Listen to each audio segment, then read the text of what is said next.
O que está acontecendo aqui em João capítulo 17, irmãos? Nós estamos chegando próximos ao final do ministério de Jesus Cristo.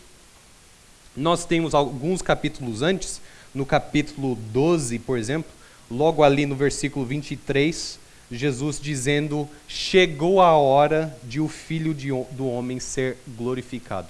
Chegou a hora. João capítulo 13, mais uma vez, vai dizer no versículo 1, antes da festa da Páscoa, Jesus sabia que havia chegado a sua hora. Mais adiante, inclusive, no capítulo 13, no versículo 31, assim que Judas sai, Jesus vai dizer: chegou a hora de o Filho do Homem ser glorificado, e por causa dele, Deus será glorificado.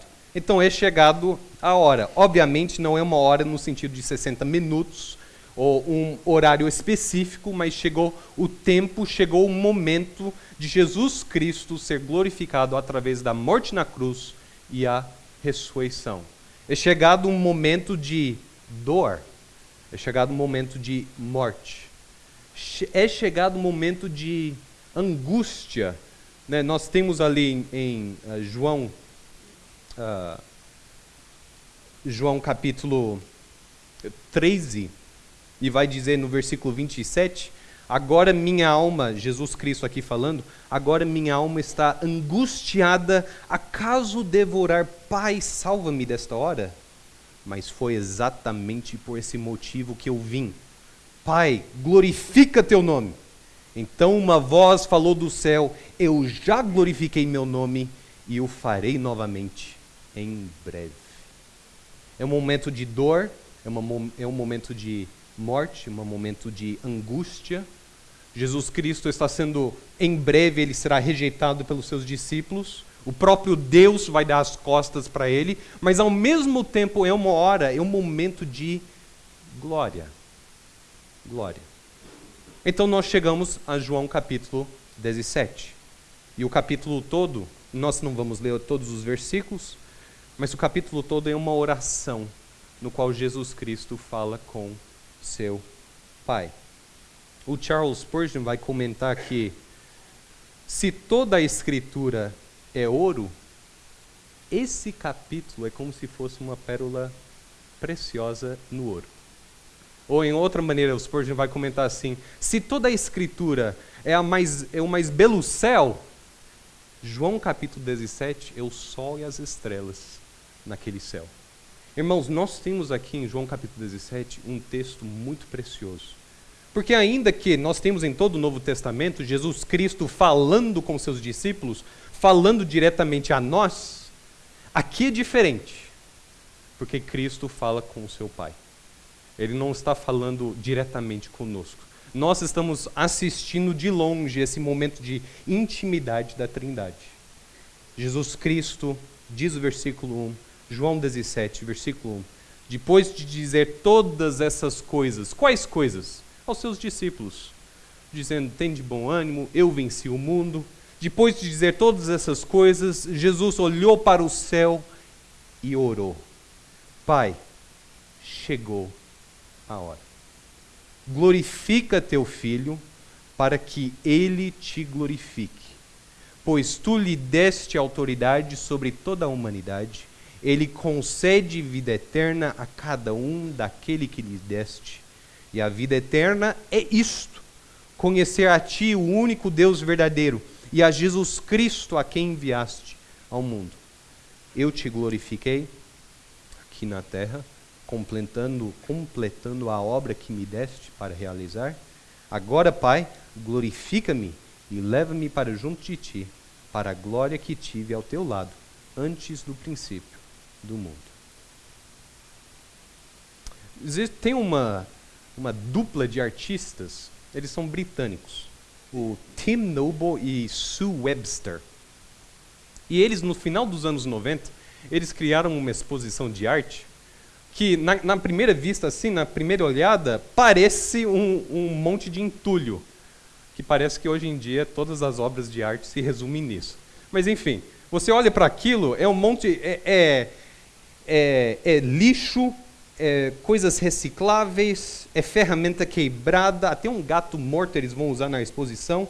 É só que tudo colocado de uma certa forma, alinhado de uma certa forma, que quando você joga uma luz naquilo, atrás, na parede atrás da exposição, cara, fica uma sombra perfeita. Parece o rosto de uma pessoa. Parece como se uma pessoa está ali e o corpo da pessoa, até o Michael Jackson, ele faz ali você olhando, poxa, e vem tudo desse entulho. Eles fazem também imagens que vai jogar uma sombra que parece uma cidade, com arranha-céu e tudo mais. Enfim, uma bela obra. Ele se chama, depois você procura lá na internet, Escultura de Sombra, eu acho que é o nome da exposição. É perfeito, tudo detalhado. Enfim, o ponto é, se você chegar para aquela exposição e você olhar só um objeto ou outro, você não vai entender o que está acontecendo naquela bagunça. Você precisa tomar alguns passos para trás e jogar uma luz para entender a obra toda, para entender o porquê daquela bagunça. Aqui em João capítulo 17, Jesus Cristo joga uma luz em toda a criação. Joga uma luz em tudo aquilo que nós somos e tudo aquilo que nós lemos nas Santas Escrituras. Se nós fixássemos, mantemos um foco somente em um aspecto ou outro, a gente não entende. Mas aqui nesse capítulo, nós entendemos a obra toda de Deus. Porque atrás daquela obra toda que Deus tem feito em nossas vidas, nos últimos milhares de anos e na futura eternidade, o qual é a narrativa, qual é o propósito disso tudo? Cristo joga uma luz e atrás dessa obra vemos a palavra glória. Glória. Cristo, na sua oração para com seu Pai, ele traz à tona o propósito do seu ministério e da nossa existência. Pai, chegou a hora de Jesus Cristo, nosso Salvador, e as suas primeiras palavras na sua oração não têm a ver conosco. Percebe isso no primeiro versículo? Ainda que ao longo desta oração, Cristo vai orar pelos seus discípulos. Ele vai orar, ele vai rogar a Deus para que seja discípulos um povo unido, para que seja um povo instruído, consagrado, ele vai usar essa palavra. Inclusive, ele vai orar não somente por aqueles discípulos que estavam ali com ele, mas também ele diz assim, por todos aqueles que ainda virão, ou seja, você, eu, nós. Ele ora por nós, mas ele não começa a oração orando por nós. O início da oração não tem nem pessoas ali. O primeiro pedido dele, a primeira menção dele nessa oração é: glorifica teu filho, para que ele te glorifique. Glória, a glória de Deus e a glória de Jesus Cristo. Veja aqui nesse versículo 1 que Jesus Cristo, ele pede para ser glorificado. Jesus Cristo pede para ser glorificado. Pai, glorifique teu filho. Glorifique teu filho. Irmãos, se qualquer um de nós aqui fizéssemos essa oração, é blasfêmia. Deus não compartilha a sua glória com terceiros. E aqui, os testemunhos de Jeová deveriam prestar atenção nessa oração.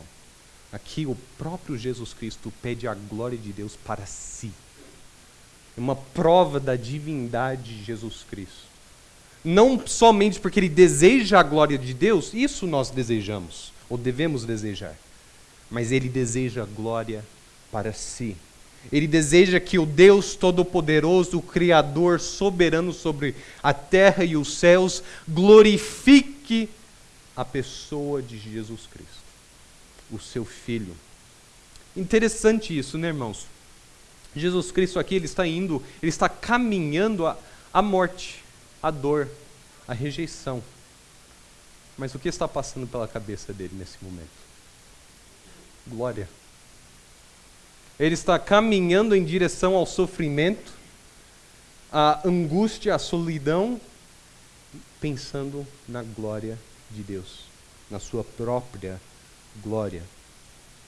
O que é glória? Como é que nós vamos definir glória? O John Piper, em uma menção dele, ele vai dizer assim: é muito mais fácil descrever uma bola de basquete do que a glória. E aí ele explica. Porque se alguém chega para você e fala assim: puxa, nunca vi uma bola de basquete, como é que é? Você consegue pelo menos mostrar com as mãos. É tipo mais ou menos esse tamanho, mais ou menos esse peso. Tem cores assim, você consegue descrever para quem nunca viu. Mas e glória? Se alguém chegasse para você e falasse assim: explica para mim o que é glória. O que é glória de Deus ainda? Dá aquela travada, porque realmente é uma palavra ao mesmo tempo fácil e difícil de definir. Lá em Isaías, capítulo 6, versículo 3, naquela visão que o profeta vai ter dos céus, Isaías capítulo 6, olha o versículo 3.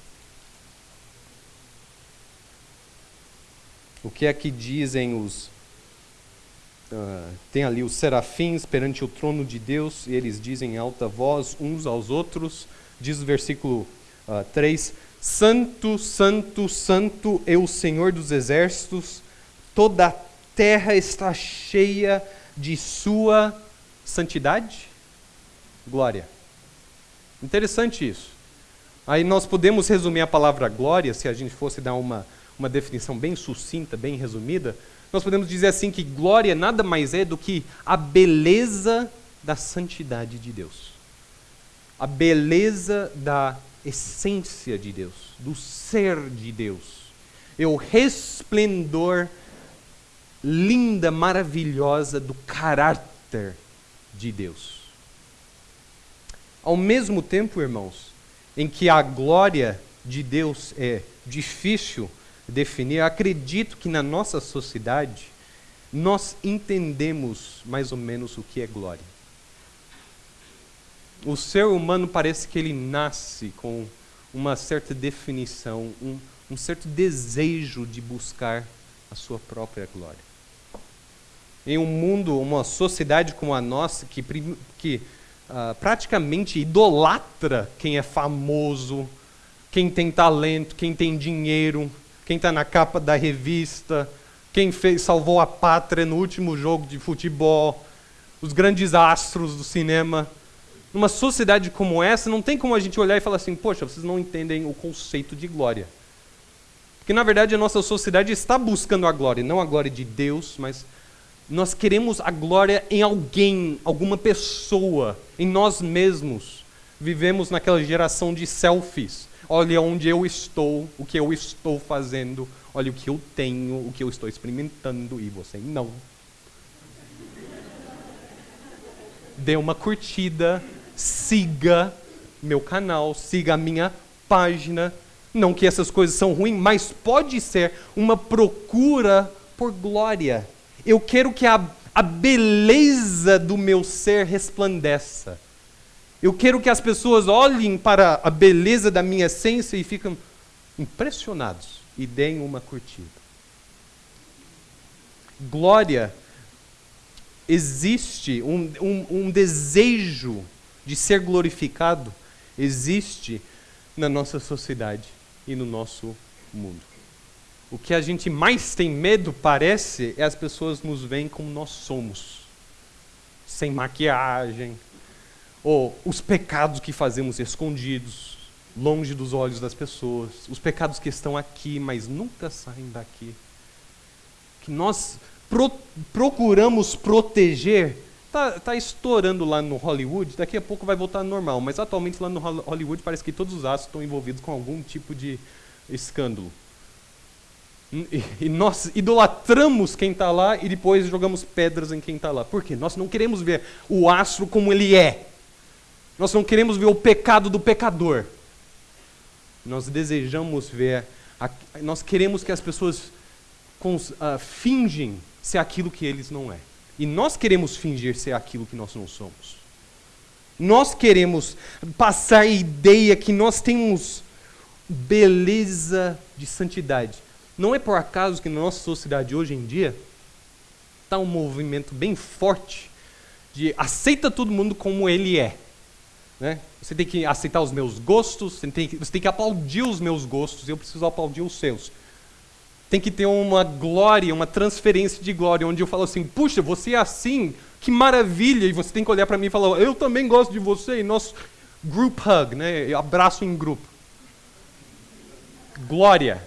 Essa é a essência da glória da nossa realidade, do nosso mundo. Mas aí vem Romanos 3:23, dá um tapão na cara. Todos pecaram e estão destituídos da glória de Deus. Destituídos da beleza da santidade de Deus. Não é a questão que você não consegue refletir a beleza da santidade de Deus. Não é que o seu espelho está sujo. O seu espelho está quebrado, está trincado, está caído todos os pedaços e está virado para o lado errado. Você não consegue refletir a glória de Deus. Você não consegue conhecer a glória de Deus. Pior, você não consegue desejar a glória de Deus. Isso que é ser destituído da glória de Deus. Comparando a sua beleza que nós pensamos que nós temos com a beleza eterna, linda, santa de Deus, nós somos destituídos, condenados, desesperados, perdidos. Jesus Cristo, na sua oração, ele vai orar pelos seus discípulos, mas em primeiro lugar ele pede por aquilo que somente ele pode pedir. Glorifica o teu filho. Glorifica aquele ao único que merece toda a glória, ao único que deseja a glória, ao único que possa refletir a glória, resplandecer a glória, exemplificar a beleza da santidade de Deus. Em Jesus Cristo, nós enxergamos a glória do Deus Santo, do Deus Todo-Poderoso, porque Jesus Cristo é Deus. Isso nos leva ao próximo versículo. Diz o versículo 2 e 3, pois tu lhe deste autoridade, tu tem dado autoridade a Cristo, autoridade sobre toda a humanidade, ele concede vida eterna a cada um daqueles que lhe deste. E o que é vida eterna? O que é essa vida eterna que somente Jesus Cristo tem autoridade para dar? E a vida eterna é isto: conhecer a ti, diz o versículo 3, o único Deus verdadeiro, e a Jesus Cristo, a quem enviaste ao mundo. O que é vida eterna? Ou vamos refazer a pergunta: como podemos conhecer a glória de Deus? Entende, irmãos, que Jesus Cristo ele não nos salva para conseguirmos alcançar uma glória própria, pessoal, quando antes, como perdidos, a gente não estava conseguindo. Não é para isso que Cristo nos salva. Para qual motivo Jesus Cristo nos salva? O que é essa vida eterna que ele concede, que ele derrama sobre os seus escolhidos? O que é essa vida? Agora, uma vida de poder andar entre os homens dizendo, agora eu alcancei, agora eu sou de fato aquilo que vocês pensam que eu sou. Não. O que é vida eterna? O que é a vida que continua após a morte? Jesus Cristo dá a explicação, a definição. No dicionário santo, na biblioteca de Deus, tem essa definição no versículo 3. Vida eterna é isto: conhecer o único Deus verdadeiro. Chegar na presença do único Deus que merece toda a glória. Chegar na presença do único Deus que tem toda a glória, que resplandece toda a glória, e conhecer também Jesus Cristo, que foi enviado a este mundo. Como conhecer a glória de Deus? Conhecendo a Jesus Cristo. Como conhecer a glória de Deus? Como enxergar a beleza da santidade de Deus? Como entender Deus na pessoa de Jesus Cristo? Irmãos, por que Cristo foi crucificado? Nós podemos aqui nomear vários motivos, mas um deles seria porque o homem pecador pensava que com a morte de Cristo ele podia voltar a estaca zero ao plano original, que é de buscar a sua própria glória com as suas próprias obras e a sua própria santidade. Jesus Cristo, por assim dizer, atrapalha a nossa busca pela santidade própria.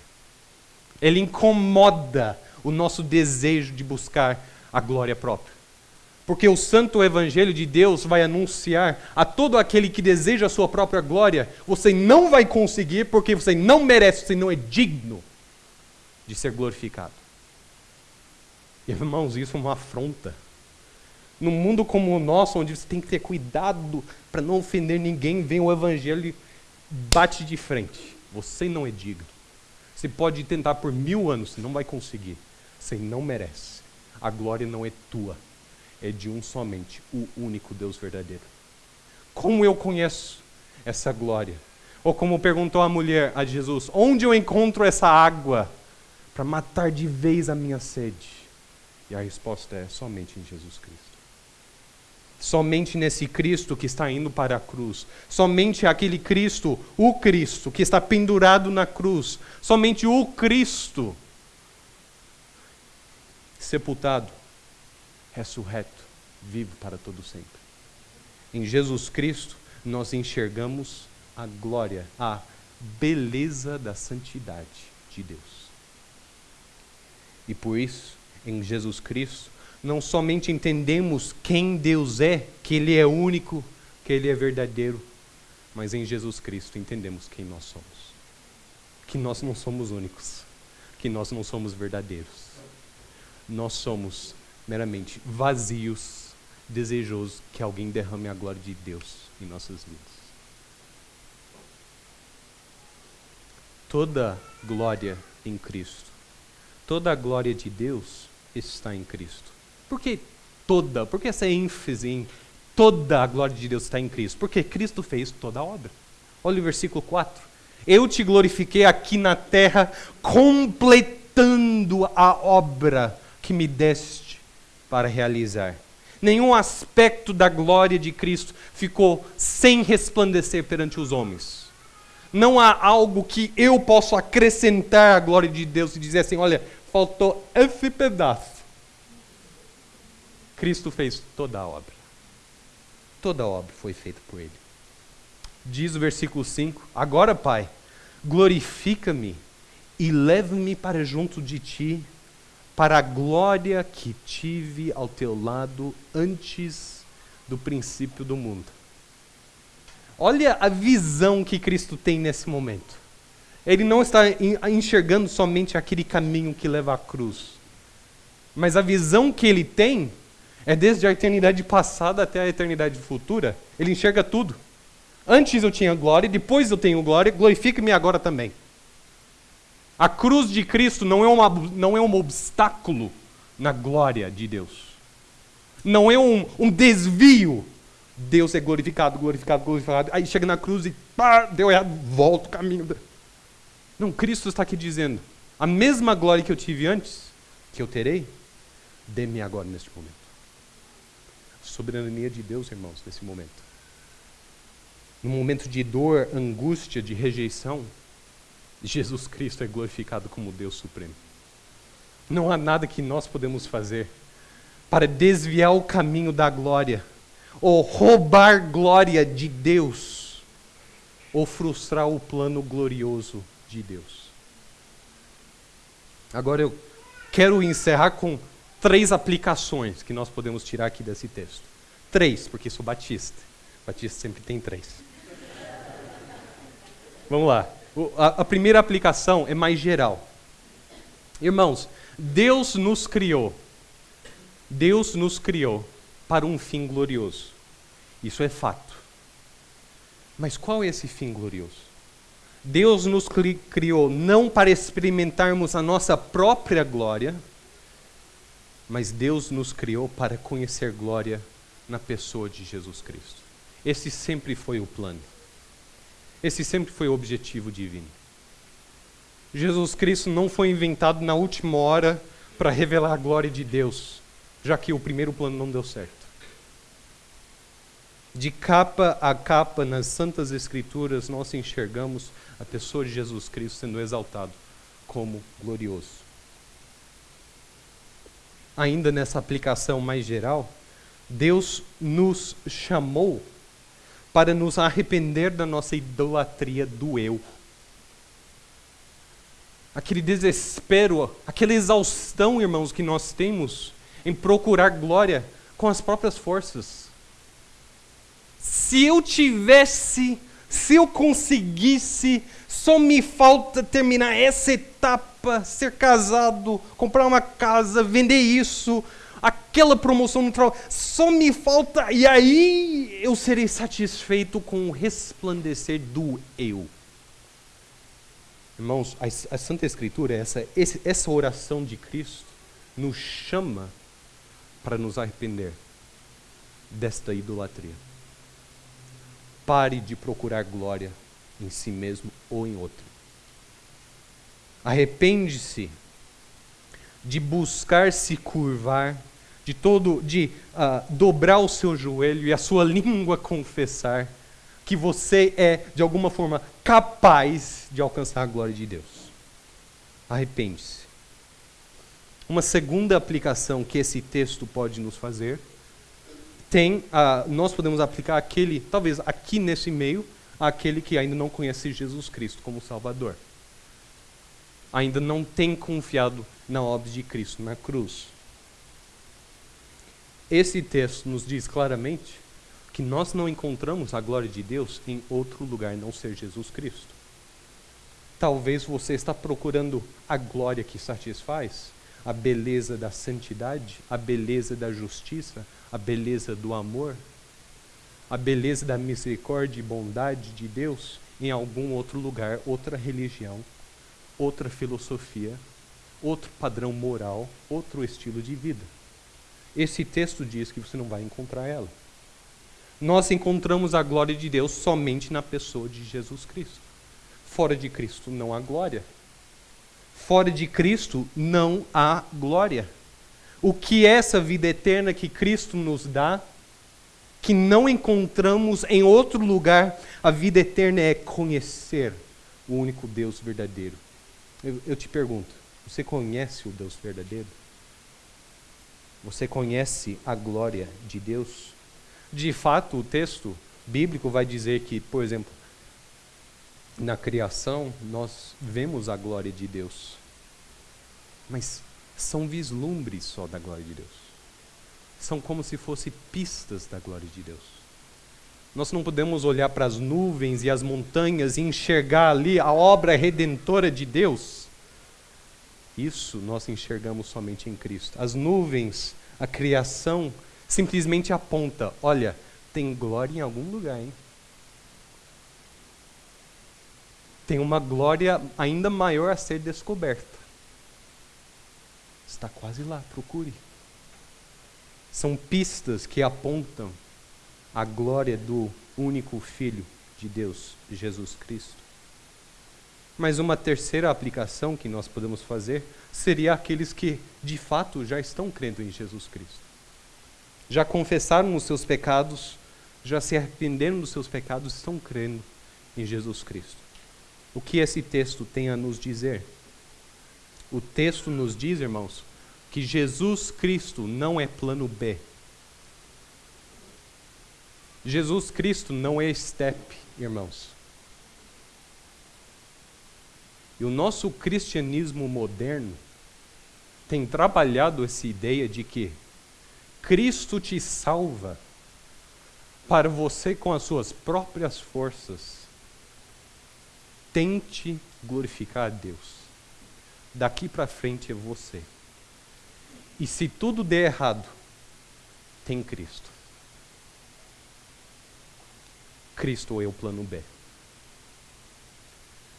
Deus te salvou, Deus te perdoou, agora cabe a você glorificar a Deus. Esse é o cristianismo moderno. É diabólico. Jesus Cristo não é o plano B. Desde o início do mundo, a única maneira de glorificar a Deus é através da pessoa de Cristo. Quando Paulo escreve aos Gálatas, a carta, a epístola de Gálatas, ele diz, mas você começou no Evangelho? E agora você volta para suas próprias forças? É isso? E o cristianismo moderno vai dizer, é isso. Não faça isso, não veste mais essa roupa, não escuta mais essas músicas, não. Sim. Cumpre essa lista e glorifique a Deus. Cadê Cristo nessa história? Não está, ele está escondido. E aí quando você pisa na bola e você erra feio, aí tira Jesus Cristo do carro, do fundo do carro, socorre, me perdoe, me ajude a voltar no meu caminho. Qual caminho? Aquele caminho onde não preciso mais de um Salvador.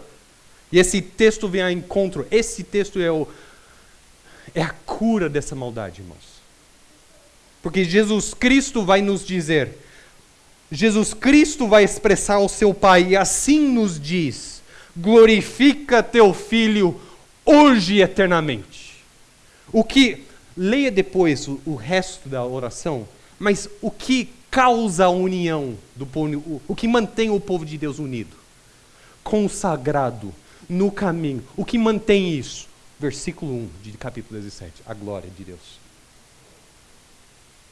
Ou seja, irmãos, as boas novas dos evangelhos, vocês que estão crendo em Cristo, as boas novas do evangelho são o seguinte: não tenha medo e receio de confessar que você é incapaz.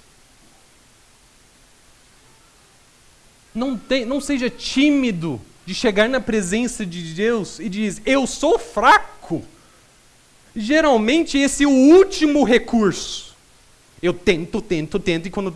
pai, não consigo. Não sejamos assim, irmãos. Podemos chegar na presença do nosso Salvador glorioso e dizer, Pai, hoje, dia 12, eu ainda não sou capaz. Glorifica o teu nome na pessoa de Jesus Cristo, na minha vida. Eu posso tentar seguir à risca todas aquelas listas do legalismo, mas não sou eu que glorifico a Ti, Pai. Ainda hoje, neste momento, nesse segundo, continua sendo Jesus Cristo o resplandecer da glória de Deus. Fora de Cristo nós não encontramos. Fora de Cristo nós não conseguimos glorificar Deus. Jesus Cristo não é o plano B. Para encerrar o nosso estudo, no versículo 24, João 17, versículo 24, eu acredito que esse versículo resume muito bem toda a oração, esse capítulo todo. Pai, quero que os que me deste estejam comigo onde estou, e onde estou, eles verão toda a glória que me deste, porque me amaste antes mesmo do princípio do mundo. Cristão, crente em Jesus Cristo, seja encorajado, seja motivado a confessar a glória de Jesus Cristo. Você existe nessa terra para isso. Essa igreja existe para isso. A sua voz, a sua vida, enquanto você a tem, existe para anunciar perante todos os homens que somente há um nome que deverá ser glorificado. Interessante, irmãos, que em Apocalipse o texto vai nos dizer que eventualmente todo homem vira adorador. Todo joelho se dobra, toda língua confessa. Ou seja, toda língua confessa aquilo que Jesus Cristo já está afirmando aqui em João 17. Que só há um que é digno de todo o louvor, honra e poder para todo sempre. Amém. Obrigado, irmãos, pela atenção. Que Deus os abençoe grandemente.